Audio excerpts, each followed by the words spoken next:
There was a there was a call I went on a couple years ago, man, and it was a young lady at the airport. I was at the airport this time, and we got a call on a young lady suffering from like an anxiety attack.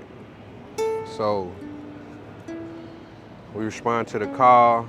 I'm a paramedic on the scene, and I remember this girl. We just hearing hollering as we start approaching, like where she at.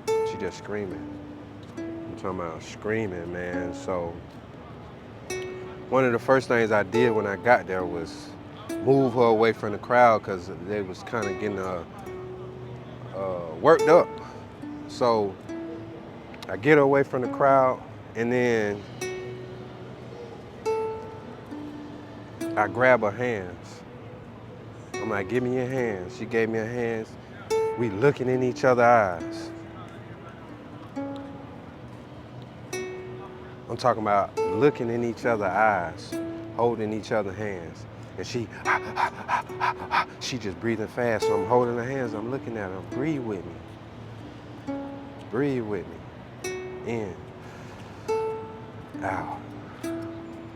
In. And they have something in the fire department, like we got air bottles. So you've seen a lot of firemen with air bottles. So in the fire department, it's something called osmosis. Osmosis is outside of the fire department. But if you're running out of air and I got air, once I give it to you, those two bottles is gonna equal out. They're gonna level out. So it's inevitable for her to become like me.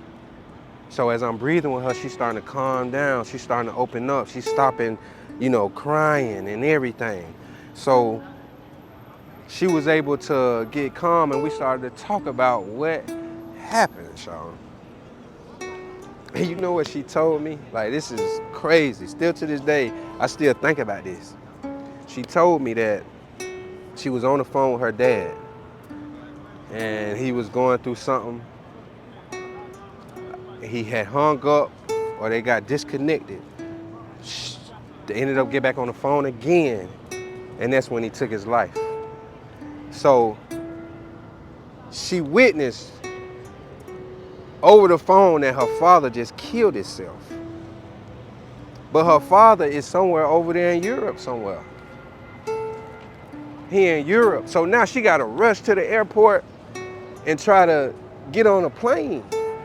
But when she got there, she broke down. She had a meltdown. And I realized, I'm like, what do you do when you get like this? She said, normally I talk to my psychiatrist. Normally I talk to my doctor. Normally I got medication, this, that, and the third. But everything that she needed was outside of herself. That's what I knew. Like at this point today, everything that she named could not help her right now. And there's nothing in the bag, no drug, no medication, no nothing that could help her right now but herself. And somebody that could help assist her to get back to herself. So as we breathing and stuff, I'm like, look, man, you're gonna have to get on that plane.